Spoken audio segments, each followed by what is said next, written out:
안녕하십니까. 오늘은 이련이 쓴 위만조선에 대해서 한번 살펴보고자 합니다. 우리는 위만조선을 지금까지 조선 팔도 내에 있는 것처럼 찾았습니다. 그런데 조선 팔도에 위만조선이 있다고 기록한 첫 번째 기록을 삼국유사의 일연으로 현재 볼 수밖에 없습니다. 그런데 사기와 한세에 있는 위만한 기록을 일연은 인용을 했습니다.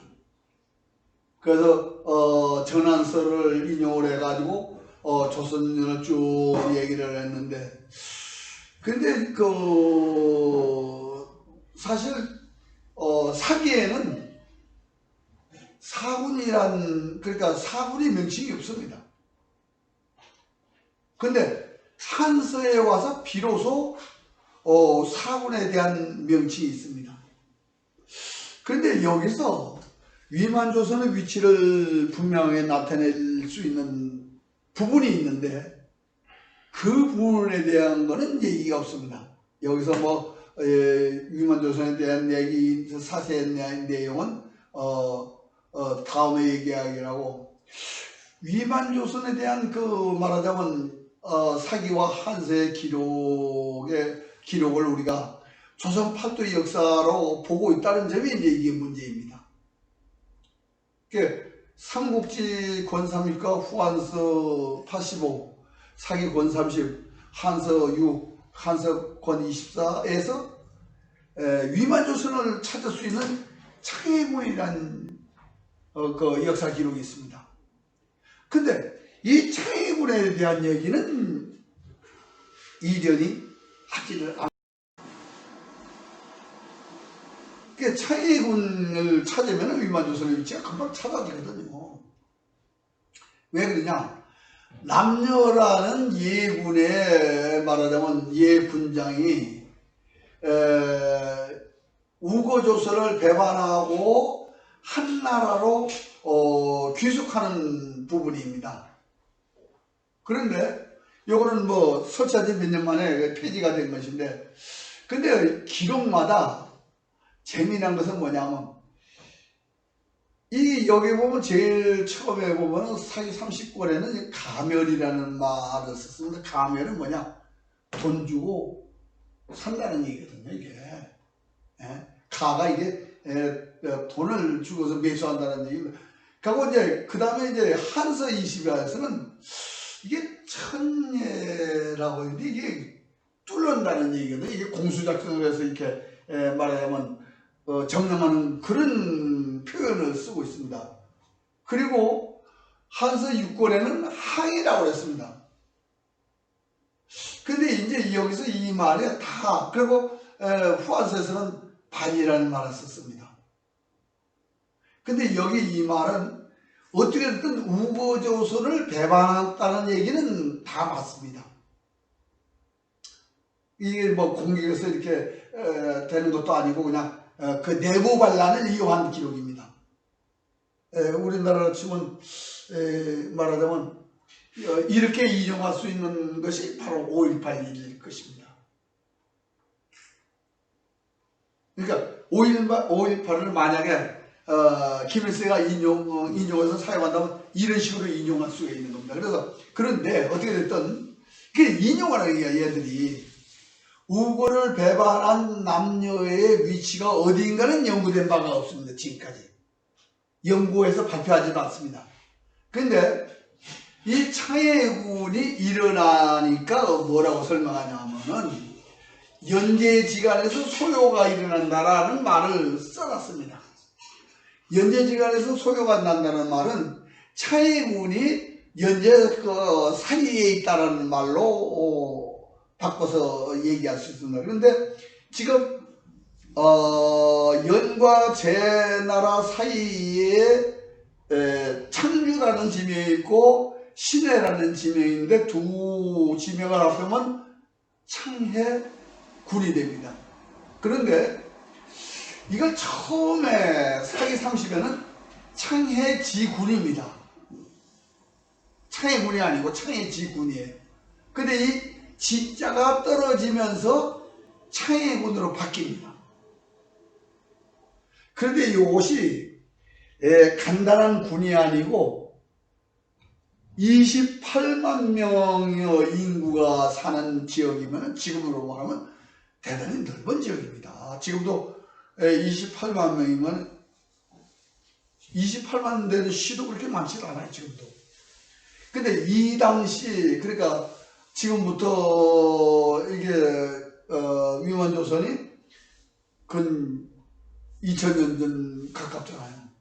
그때 28만 명이면 굉장히 넓은 지역이라는 얘기입니다. 28만 명이 사는 지역이 그래서 그러니까 연나라와 제나라 사이에 28만 명이 사는 창해군이라는 지역이 있다.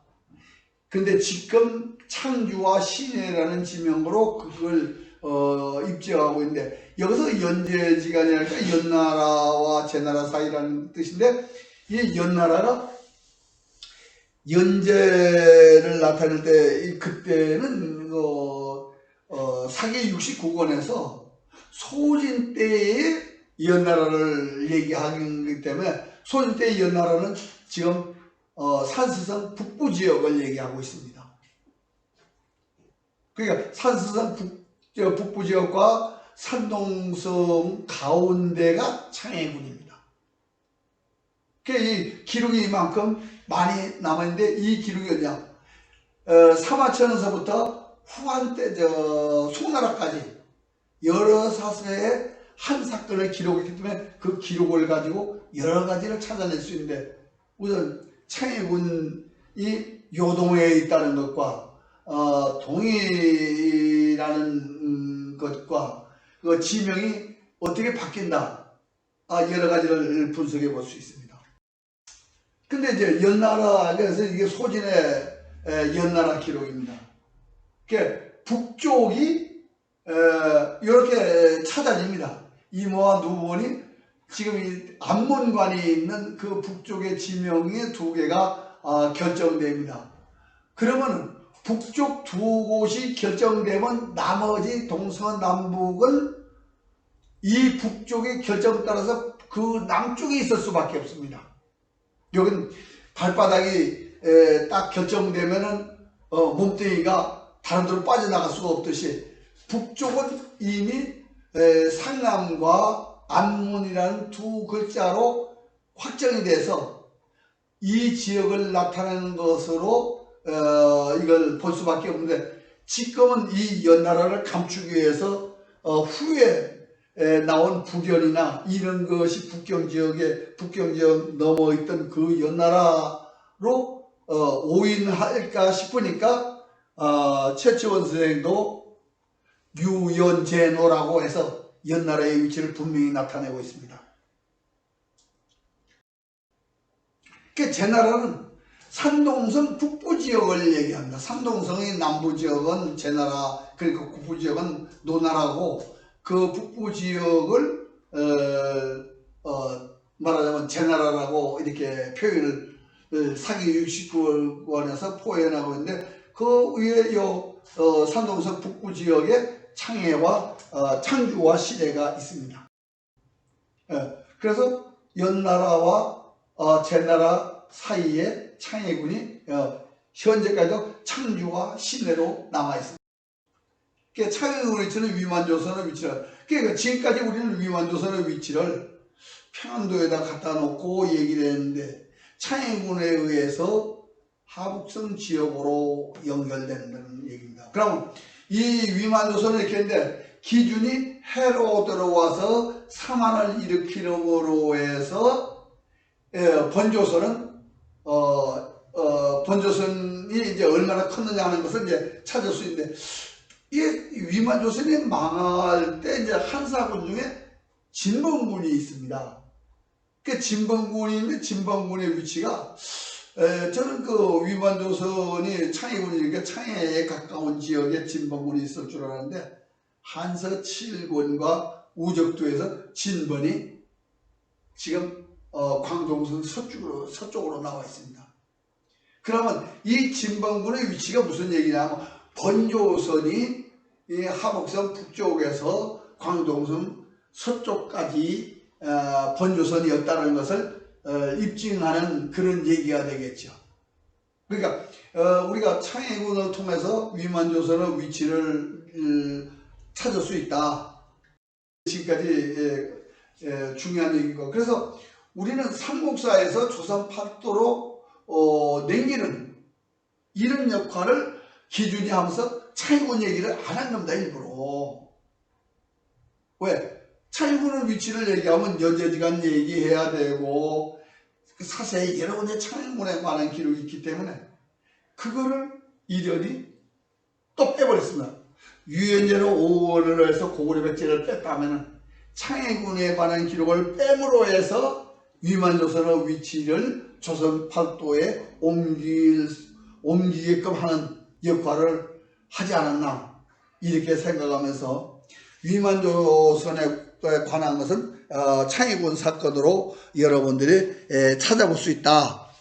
분명히 위만조선은 지금 하복성 북부 지역에서 찾을 수 있고 위만조선은 있었다. 그게 없는 것이 아닙니다. 조선 팔도로 옮길 수도 없습니다.